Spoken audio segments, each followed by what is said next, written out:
AITA for kicking my brother and his kids out after they came unannounced and expected me to cater to them for a month. Hey Reddit, I don't even know where to start, so I'll just jump into it.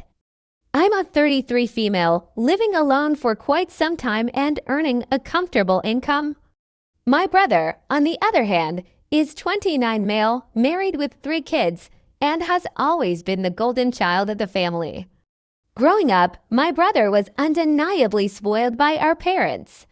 He was the golden child who could do no wrong, and they treated him like the center of the universe. Whenever he messed up, there was always an excuse. He's just young, or he didn't mean it. If I made even the smallest mistake, it was treated like a life lesson I needed to learn. He was given the best of everything, the newest toys, extra privileges, and endless praise, while I was left with hand-me-downs and the constant reminder to be responsible because I was the older sibling. While I was expected to help with chores and look after myself from an early age, my brother was allowed to lounge around, free from any real responsibilities. If I protested, I was scolded for not being understanding of him. If he protested, my parents would bend over backward to meet his demands. Family trips, for instance, always revolved around what he wanted, and if he didn't get his way, the entire day would be spent soothing his tantrums while I was told to be patient. This favoritism wasn't just limited to childhood, it followed us into adulthood. My parents would gush over his every minor accomplishment, acting like he was God's gift to the world. Meanwhile, my hard work and achievements barely got a mention, as if they were expected of me and not worth celebrating. He was always treated with kid gloves, while I was held to impossibly high standards, expected to carry the weight of being the responsible one. This dynamic shaped him into the entitled person he is today, someone who believes the world should revolve around his needs and that others should go out of their way to accommodate him. While I've worked hard to build my own life, balancing my career and independence, my brother has carried this sense of entitlement into adulthood. He expects everyone, including me, to drop everything to cater to him, just like our parents always did. Despite everything, I've tried to maintain a relationship with him over the years, even though it's always been strained. But it feels like no matter how much I give or how patient I am, his entitlement only grows. He acts as if the world owes him something, and now that he's married with kids, his expectations have only doubled. It's as though he thinks being a parent entitles him to even more special treatment, and my role as his sibling is to make his life easier without question. These patterns have always created tension between us, but I've usually let it slide for the sake of family peace.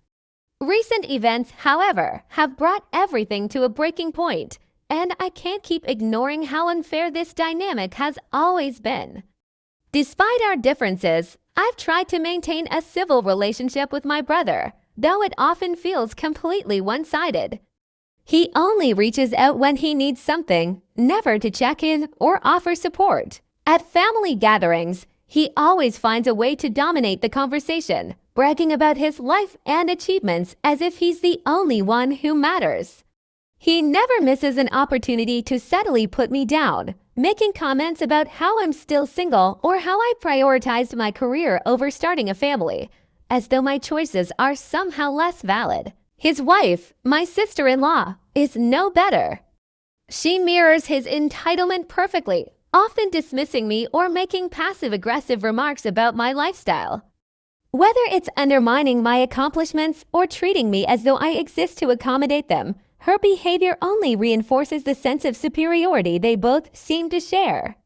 Their attitudes have made it clear that, in their eyes, my life and priorities are insignificant compared to theirs. Last week, my brother, his spouse, and their kids 3 and 6 showed up completely unannounced at my house, dragging suitcases and acting as if I'd been eagerly waiting for their arrival. Apparently, they decided to take a month-long holiday in my city and just assumed they could crash at my place for free. No prior notice, no asking if it was okay, just an entitled expectation that I'd drop everything to accommodate their plans. From the moment they walked through the door, the entitlement was overwhelming. My sister-in-law wasted no time making herself at home, commenting on how small my guest room was and how it might not work well for the kids. She started dropping hints right away about how I should take some time off work to bond with them and help with the kids, and even went as far as to outright say, "It's the least you could do as family." My brother, of course, chimed in to back her up, casually mentioning how great it would be for me to take an entire month off work to really make this a family holiday. It didn't stop there. They began listing all their favorite meals, hinting heavily that I should be cooking for them while they relaxed and enjoyed their vacation. My sister-in-law had the audacity to criticize my kitchen, saying it wasn't well-stocked and didn't have the ingredients she was used to. She even rolled her eyes when I told her I hadn't planned for their stay. "Well, you knew we'd come eventually," she said, as if that justified everything. Then there was the issue of my house not being child-proof enough. My sil walked around pointing out every little thing she didn't like, saying things like, "This is dangerous for the kids," or "You should have thought about this before we arrived." She made it seem like my home was some kind of unfit environment for their kids, as if it was my responsibility to anticipate their every need. It was clear they'd come with a full agenda for me. Babysitting the kids, that was a given in their eyes. Cleaning up after them, they didn't even think twice about it. Cooking all their meals, absolutely expected. My brother even joked that I should brush up on my pancake making skills because his kids loved a good breakfast. The whole time, they acted as if I'd agreed to play host, nanny, maid, and personal chef for their entire month-long holiday, all while they lounged around without lifting a finger. And if that wasn't enough, my sil had this irritating habit of making passive-aggressive remarks every time I didn't meet their unspoken expectations fast enough. When I didn't immediately offer to help unpack their suitcases, she sighed dramatically and said, "I guess I lines do it myself." When I reminded them I had work and couldn't just take a month off, she rolled her eyes and muttered, "Well, I thought family came first the whole time." They acted like I was the unreasonable one for not putting my life on hold to cater to their every whim. By the end of the first day, my house was in chaos. Toys were scattered everywhere, their kids were running wild, and my brother and sil were lounging on the couch like they were at a 5-star resort. It felt less like a family visit and more like they declared me their unpaid servant for the next 4 weeks. The entitlement, the lack of respect for my time and boundaries, and the constant criticism made it unbearable. I work a demanding full-time job and barely have the time or energy to manage my own life, let alone entertain unexpected house guests who came with zero consideration for my schedule or boundaries. I tried explaining that I couldn't take time off work and that I wasn't in a position to host them like this. Instead of understanding, they guilt-tripped me, saying how much the kids had been looking forward to this and how family helps family. By the second day, I'd had enough. The kids were tearing through my house. My brother and sil were treating me like hired help, and I was running on fumes trying to juggle my full-time job and their constant demands. I sat them down and calmly explained that this arrangement wasn't going to work. I told them I wasn't prepared for a month-long stay, I couldn't take time off work, and I wasn't comfortable with how they just shown up without asking. I asked them to make other accommodations, but instead of understanding, they completely blew up. My brother scoffed and said, "You're seriously going to kick us out?" "We're family." My sil wasn't any better.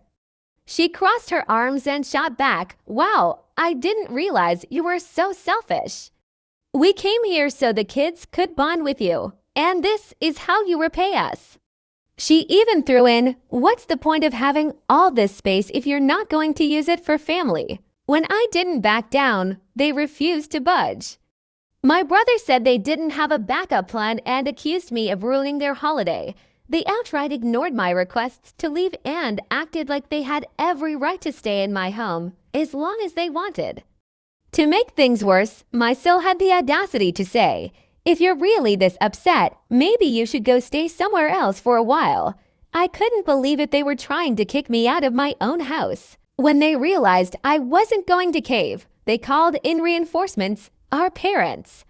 Within an hour, my mom was on the phone, demanding to know why I was being so cruel to my brother and his family.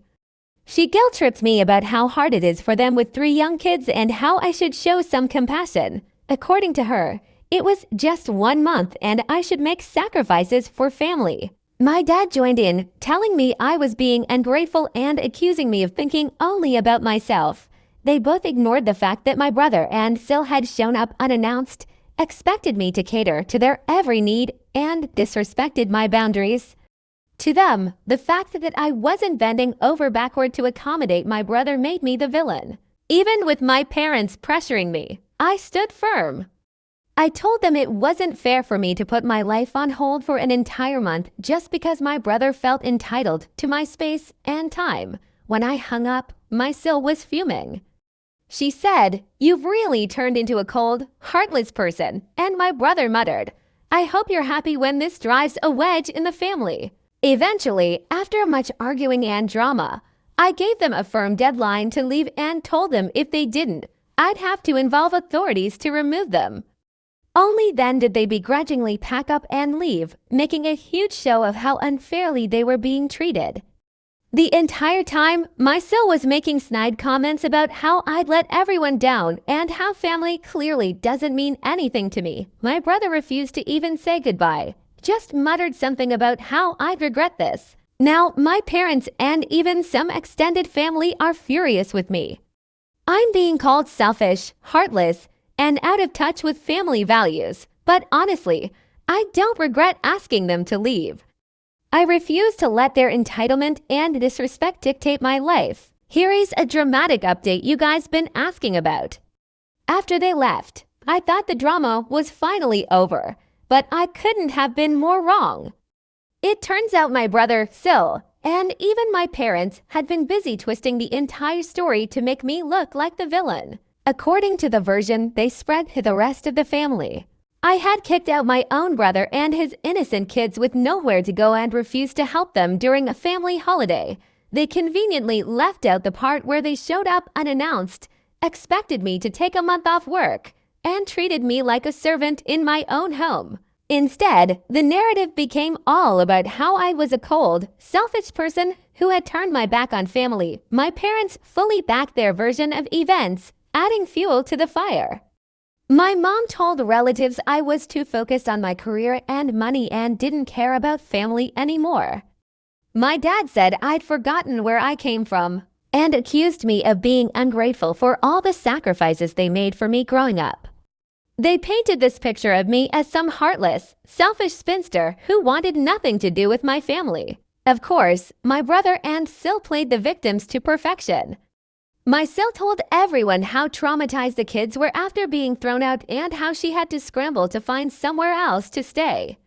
She made passive-aggressive posts on social media about how some people forget the meaning of family and how you really see people's true colors in tough times. My brother made sure to emphasize how they just wanted to bond as a family and how I'd crushed their plans for the kids to have a nice holiday. The worst part was how quickly so many relatives believed them without even bothering to hear my side.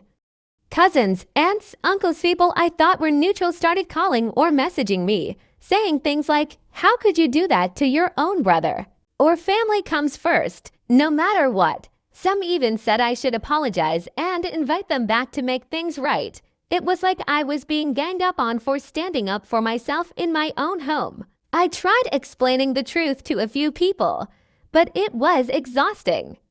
Most of them were so entrenched in the version my brother and parents had fed them that they didn't want to listen. One aunt even said, well, maybe they shouldn't have shown up unannounced, but kicking them out was extreme. I realized pretty quickly that trying to defend myself to people who'd already made up their minds was a waste of time. In the end, I made the difficult decision to cut contact with most of them. I've gone low contact with my parents, who still refuse to see any fault in my brother or Sil. I've gone no contact with my brother and his family entirely. They haven't reached out, and frankly, I'm fine with that. As for the relatives who chose to believe their twisted version of events, I've stopped trying to explain myself.